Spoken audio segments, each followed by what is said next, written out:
IBS, IBS का full form जो होता है ना, इरिटेबल बाउल सिंड्रोम।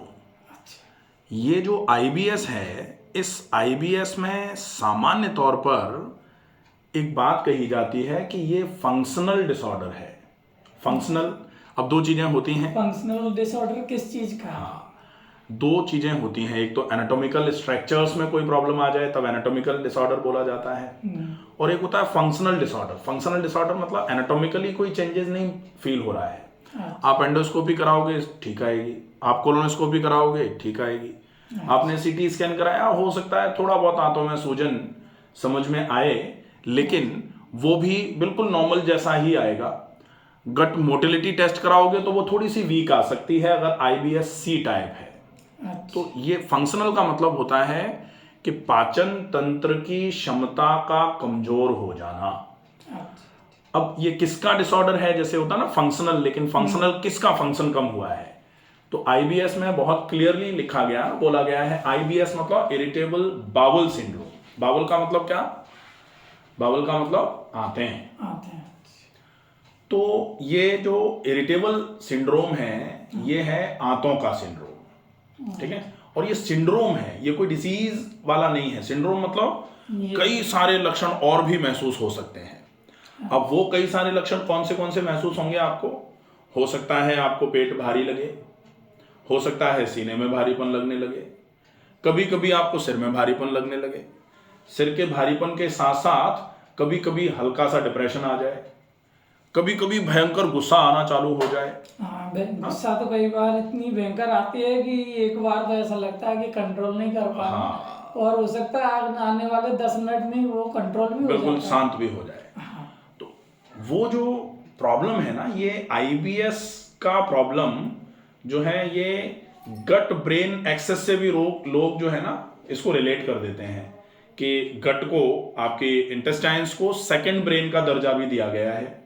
कि जैसे कहते हैं ना कि मूड खराब है यार, ऐसे ही लोग कहते हैं पेट खराब है।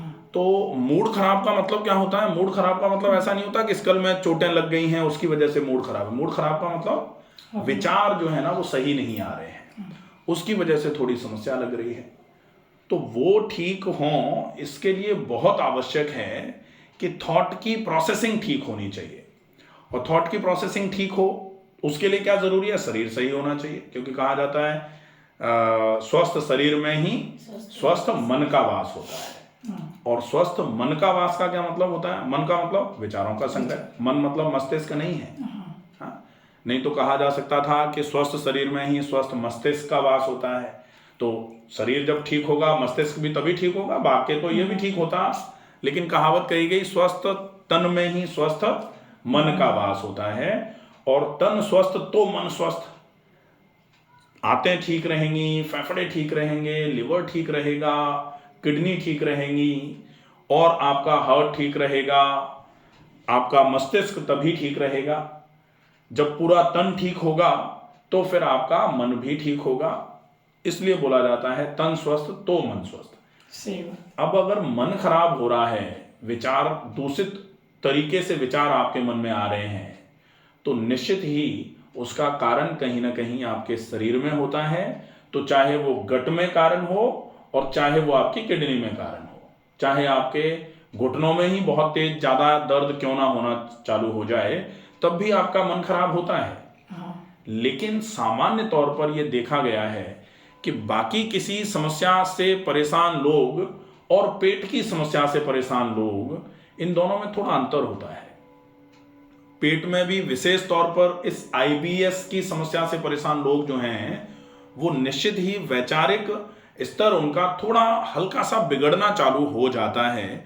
हालांकि ये भी स्टडी में ही क्लियर किया गया है कि IBS जनरली उन लोगों को होता है जो बहुत अच्छा मानसिक स्तर पहले रखते थे, जो उच्च मानसिक स्तर के लोग थे, जो बहुत ज्यादा डेडिकेटली अपने काम को करते थे। लेकिन कहीं अगर कोई स्ट्रेस ले जाते हैं कि हमको तो इतना अच्छा काम करना चाहिए था, हम नहीं कर पाए, या हमने कहीं गड़बड़ी कर दी, या हमसे गलती हो गई, ऐसा विचार करने वाले लोग जो होते हैं ना, वो वही होते हैं जो उच्च मानसिक स्तर के होते हैं।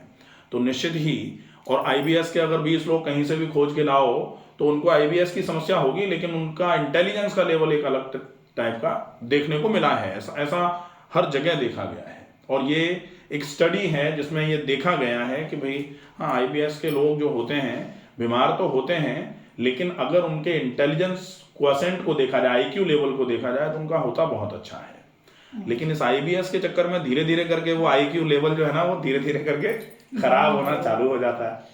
अब घर में जैसे आप मुस्कुरा ही रहे हैं, क्योंकि मैं कह रहा हूँ अच्छा होता है, आपको नहीं लग रहा होगा, लेकिन होता है। अगर एक्चुअलिटी देखी जाए तो डेफिनेटली अच्छा होता है। अब बात आती है कि ये कितने टाइप का होता है। तो आईबीएस मूल स्वरूप में 2 टाइप का होता है, लेकिन कभी कभी आईबीएस के दोनों लक्षण आना चालू हो जाते हैं, तो फिर तीसरा स्वरूप चालू हो जाता है, जिसको बोलते हैं आईबीएस मिक्स्डॉइड टाइप। तो आईबीएस सी मतलब irritable bowel syndrome constipation type. C मतलब कॉन्स्टिपेशन, मतलब ये कब्ज वाला आईबीएस होगा। आपकी आंतें बिल्कुल डल हो जाएंगी, इंटेस्टिनल मोटिलिटी खत्म हो जाएगी, गट माइक्रोबायोम बिगड़ जाएगा, आमाशय और आंत की चाल बिल्कुल खत्म हो जाएगी, पेट पूरा जैसे ही खाना भरेंगे तो खाना तालाब की तरह आमाशय में भर के रुक जाएगा, पेट भारी होगा, कमजोरी बढ़ जाएगी, क्योंकि खाना तो पच ही नहीं रहा, क्योंकि खाना तो इंटेस्टाइन में उतर ही नहीं रहा, तो खाना एब्जॉर्ब भी नहीं हो रहा। इसकी वजह से कमजोरी दिन प्रतिदिन बढ़ती चली जाएगी। इसको बोलते हैं आईबीएस सी। बाकी कॉन्स्टिपेशन के साथ में पेट का भारीपन, सीने में भारीपन, गर्दन में जकड़न, आंखों में भारीपन, सिर में भारीपन, एकदम से गुस्सा, एकदम से डिप्रेशन, ये सब चीजें तो साथ में चलेंगी। ठीक है। दूसरा टाइप जो होता है उसको बोला जाता है आईबीएस डी। आईबीएस डी का मतलब है irritable bowel syndrome type diarrhoea. तो आईबीएस डायरिया के साथ होगा इसमें, मतलब इसमें आपको 2 बार, 3 बार, 4 बार, बार बार मोशन जाना पड़ेगा, और उसके बाद भी पेट में भारीपन लगेगा। भाई बार बार मोशन भी जा रहे हैं, फिर भी पेट में भारीपन है। और जब ये वाली समस्या होती है तब आपका वजन एकदम से गिरना चालू हो जाता है। तो आईबीएस सी में वजन गिरेगा या नहीं गिरेगा बहुत कंफर्म नहीं होता। गिरता तो आईबीएस में तीनों टाइप में ही है, लेकिन आईबीएस डी में वजन एकदम से गिरना चालू होता है। ठीक है। हाँ, अब आता है आईबीएस का तीसरा टाइप, उसको बोलते हैं कॉन्स्टिपेशन और डायरिया दोनों मिला के। दोनों मिला के मतलब मिक्स करके, इसलिए बोला जाता है आईबीएस एम।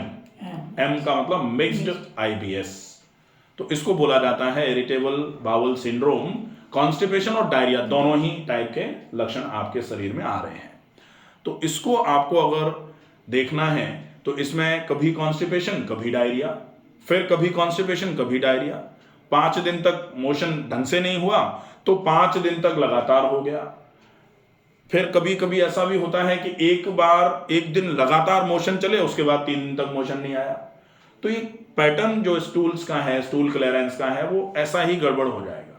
ना तो पता पेट कब साफ होगा, और टाइमिंग तो खत्म ही हो जाती है। जरूरी नहीं है पेट सवेरे साफ हो जाए, हो सकता है दोपहर में साफ हो सकता है रात को साफ हो सकता है पेट में भारीपन लग रहा है, आप रात को 2 बजे जागे गए थे यूरिन के लिए, मन हुआ मोशन करने का, तो आपका पेट 2 बजे साफ हो रात को, तो टाइमिंग बिल्कुल बिगड़ जाती है। ये हैं इसके टाइप्स। लक्षणों में विशेष लक्षण जो है वो आप लक्षणों को तो महसूस कर ही रहे हैं। जैसे अपने को एक लक्षण इसका और होता है जिसमें ये आता है, जनरली ऐसा आता है कि आईबीएस के पेशेंट्स को, चूंकि अपने बोला अभी कि आईक्यू लेवल बहुत अच्छा होता है, तो उनको हमेशा ये लगता है हम तो सही हैं, बाकी लोग हमको समझ नहीं रहे, और कहीं कहीं ऐसा होता भी है। ये लगता है, ऐसा लगता है, लग रहा है। तो वो जो ऐसा जो लग रहा है ना, ये एक्चुअलिटी है। मतलब ऐसा नहीं है कि ये ज्ञान की बात है, ऐसा लगता है, महसूस होता है। और कहीं कहीं इसमें हमें सराउंडिंग्स में भी थोड़ा ध्यान रखना पड़ता है कि आईबीएस का मरीज एक्चुअली परेशान होता है, उसकी एक्चुअल परेशानी को अगर हम नहीं समझ पा रहे हैं तो फिर वो भी आईबीएस बढ़ाने का एक कारण बन जाता है। तो आईबीएस बढ़ाने का कारण मतलब एंगर, एंजाइटी, डिप्रेशन, और एकदम से मूड बिल्कुल लो हो जाना।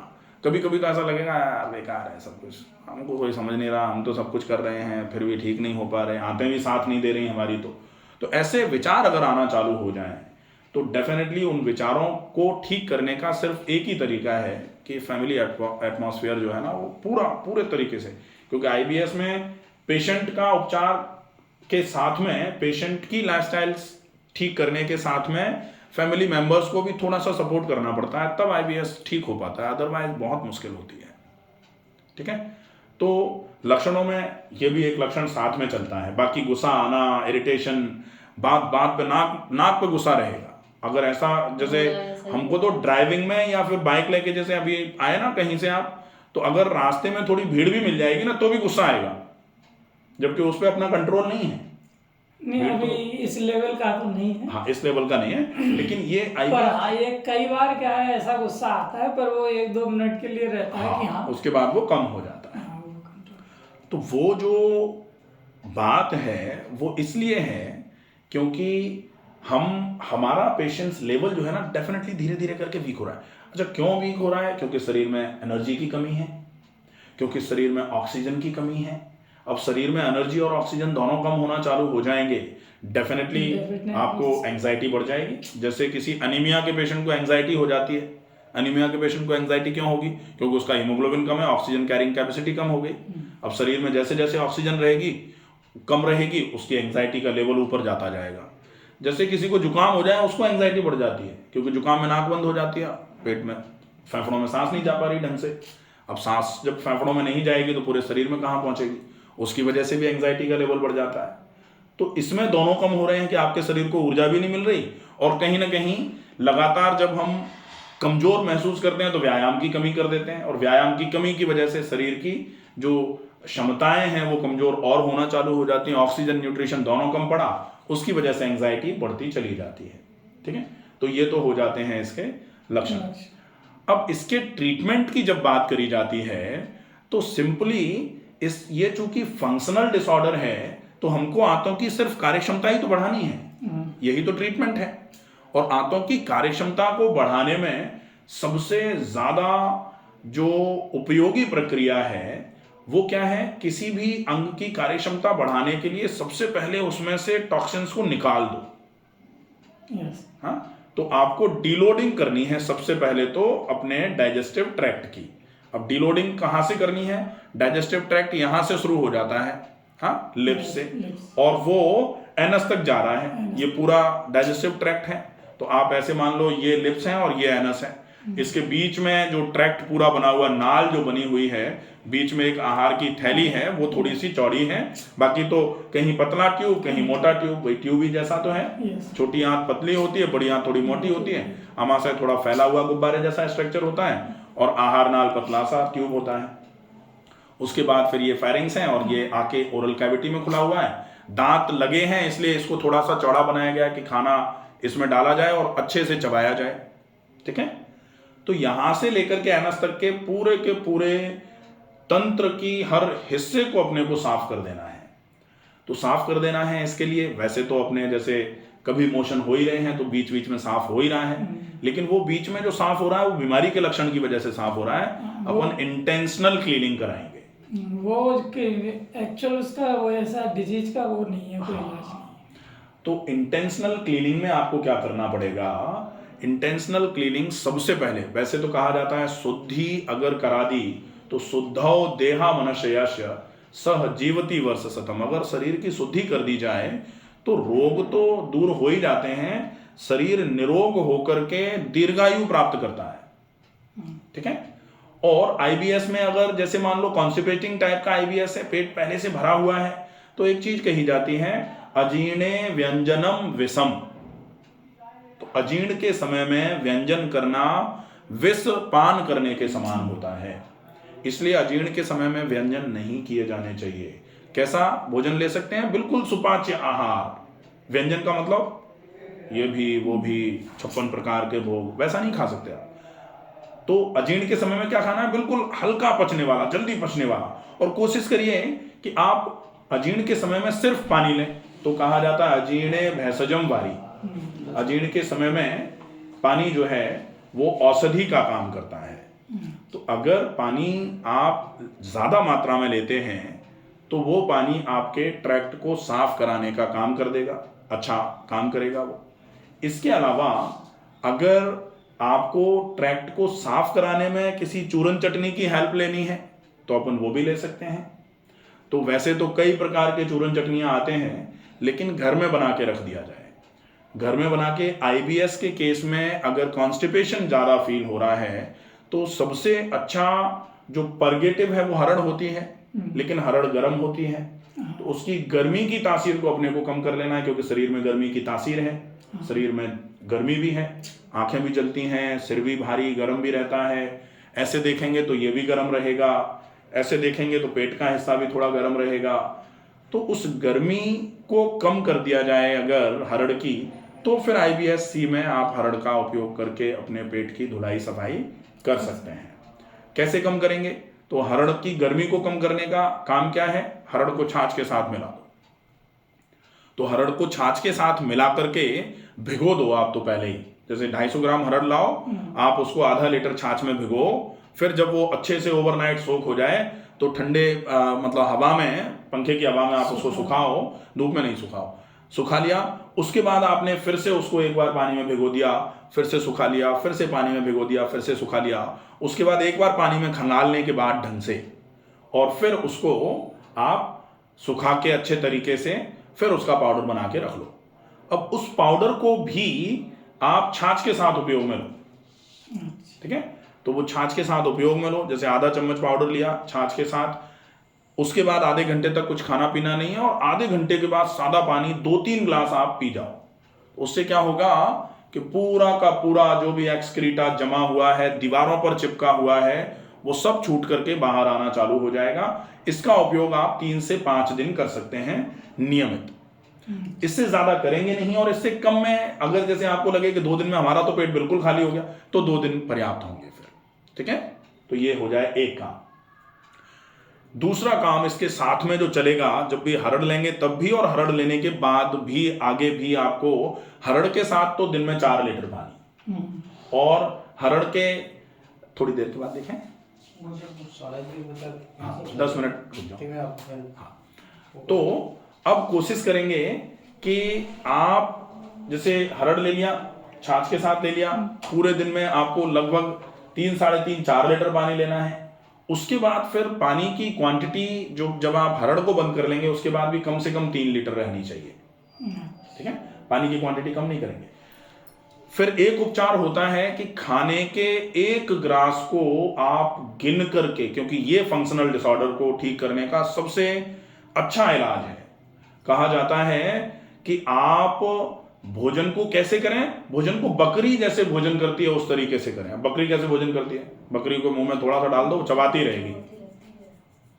हाँ, अजवत कहा जाता है, अजवत भोजन करें जैसे जैसे बकरी भोजन करती है, ठीक है? तो अब अपने को क्या करना पड़ेगा कि एक तो खाने के 1 ग्रास को 50, 60, 70 बार चबा के खाओ, ठीक है? अब 50, 60, 70 बार चबाएंगे तो थोड़ा टाइम ज़्यादा लगेगा, थोड़ा ज़्यादा लग सकता है, लेकिन इतना ज़्यादा भी नहीं लगेगा कि नहीं निकाल पाए। अगर हम मान लो 60 बार भी चबा रहे हैं तो ज़्यादा से ज़्यादा हम 40 सेकेंड में 60 बार चबा सकते हैं। अब 40 सेकेंड में अगर 60 बार चबा रहे हैं तो हम 3 ग्रास खा लेंगे 2 मिनट में, ठीक है? अब 2 मिनट में 3 ग्रास खा रहे हैं तो हम ज़्यादा से ज़्यादा कितने ग्रास खाते होंगे? 30 ग्रास खाएंगे। ये तो 30 ग्रास से ज़्यादा तो खाएंगे नहीं ना। तो 30 ग्रास 20 मिनट में पूरे कर लेंगे। तो 20 मिनट का टाइम अगर आप खाना खाने में लगा दोगे तो डेफिनेटली ये मान लो कि आपके गट मोटिलिटी में इंप्रूवमेंट आना चालू हो जाएगा। कंफर्म गट मोटिलिटी आपकी इंप्रूव हो जाएगी, ठीक है? अब गट मोटिलिटी को इंप्रूव करने का एक और इलाज होता है। वो इलाज जो है वो हम जब पूरे दिन का रूटीन सवेरे से लेकर शाम तक करते हैं ना, तो सवेरे सवेरे और एक बार रात को सोने के पहले 2 बार ऑयल पुलिंग का प्रोसेस किया जाता है। ऑयल पुलिंग मतलब 1 चम्मच सरसों का तेल मुंह में भर लिया। जिन लोगों को सरसों का तेल समझ में नहीं आता वो नारियल का तेल या तिल का तेल रख सकते हैं, या फिर ऑलिव ऑयल ले सकते हैं, जो भी तेल आपको अच्छा लगे वो मुंह में भर के जोर से मुंह में चलाना है। अच्छा। और 10 मिनट तक चलाओ जोर से। तो जितना जोर से मुंह चलेगा आप ये मान लो उतनी ही तेज गति से आपकी पेरिस्टाल्सिस इंप्रूव होगी। पेरिस्टाल्सिस मतलब आंतों की चाल, जो डाइजेस्टिव ट्रैक्ट को ऊपर से नीचे की तरफ ऐसे करके हिलाने का काम जो है, डाइजेस्टिव ट्रैक्ट मूवमेंट बढ़ जाता है, जिससे वो ऑयल पुलिंग बहुत अच्छे तरीके से काम करेगी। तो एक तो ऑयल पुलिंग गट मोटिलिटी बढ़ा रही है, दूसरा खाने को ज़्यादा चबाना गट मोटिलिटी बढ़ा रहा है। ठीक है, 2 चीज़ें हो गई। अब आती है तीसरी बात कि आप व्यायाम करके कैसे, क्योंकि डाइट जनरली क्या है, आईबीएस में लोग डाइट पे ज़्यादा फोकस करते हैं कि आप तो खाना बता दो हमको। खाना जितना ज़्यादा इंपॉर्टेंट है उससे कहीं ज़्यादा इंपॉर्टेंट होती हैं ये चीज़ें। कि आप खा लोगे, भरा रहेगा, तो खाना किस काम का। तो खाने का पचना बहुत आवश्यक है। तो इसलिए बहुत ज़रूरी है कि आप कैसे भी करके अपने गट मोटिलिटी को बढ़ाने के लिए नित्य व्यायाम करें। तो व्यायाम के लिए कहा भी जाता है कि आप अगर व्यायाम रोज करना चालू करोगे तो भोजन में थोड़ी बहुत गड़बड़ी भी चल जाएगी, लेकिन अगर भोजन बिल्कुल ठीक कर रहे हो, व्यायाम बिल्कुल नहीं कर रहे तो नहीं चलेगा। व्यायामात कुर्वते नित्यम, जो नित्य व्यायाम करते हैं वो अगर विरुद्ध आहार भी ले लें, विरुद्धमपि च भोजनम, वो अगर विरुद्ध आहार भी लेते हैं या फिर कच्चा या फिर ज्यादा गला हुआ आहार भी लेते हैं, विदग्धम अविदग्धम वा निर्दोषम परिपच्यते, तो वो भोजन पचने में दोष नहीं लगता उनका। जो कौन, जो रोज व्यायाम करते हैं। तो आपको रोज व्यायाम करना पड़ेगा। तो व्यायाम नियमित करना चालू कर दो, बहुत अच्छा आराम रहेगा। अब व्यायाम में क्या कर सकते हो, तो व्यायाम में आपको टहलने पर सबसे ज्यादा फोकस करना चाहिए। तो टहलना, दूसरा मेरे नाम से चैनल है, उसमें योगा फॉर इंडाइजेशन का एक वीडियो है, तो उसमें कुछ अच्छे आसन हैं जो आपके डाइजेशन प्रोसेस को इंप्रूव करने का काम करते हैं, तो वो आसन कर सकते हैं। साथ में कुछ प्राणायाम है, प्राणायाम में अनुलोम विलोम प्राणायाम और डीप ब्रीदिंग, ये बहुत अच्छा तरीका है, इसका उपयोग कर लीजिए, ये अच्छा रहेगा। तो ये व्यायाम हो गया। इसके बाद फिर आता है भोजन का पूरा क्रम, कि आप सवेरे से लेके शाम तक अपने इस आईबीएस के प्रॉब्लम में किस तरीके से भोजन लें, क्या भोजन लिया जाए जो आपका भोजन पचे, शरीर में लगे, कमजोरियों को दूर करें और आंतों की चाल को बढ़ाने में मदद भी करे, और आंतों में पड़ करके पड़ा रहे, सड़ता रहे, उसी की वजह से तो आंतों की कमजोरियां आती हैं। तो भारी भोजन आप नहीं कर सकते हैं, ये आपको विशेष ध्यान रखने वाली बात है। ठीक है, अब देखना है कि भोजन सवेरे से लेकर शाम तक कैसा होना चाहिए। तो उसके लिए आप सबसे पहले जो पहला काम है वो जैसे ही आप जागेंगे, जागते ही सबसे पहले आपको पानी पीना है। ये पूरा डाइट का रूटीन रहेगा सवेरे से लेकर शाम तक का। पानी से लेके रात को, शाम को सोने के पहले आप पीने में क्या ले सकते हैं वहां तक का। ठीक है, बाकी पूरा रूटीन तो अपन समझ चुके। तो डाइट का कंप्लीट रूटीन अपन अब पूरा अलग से देखेंगे।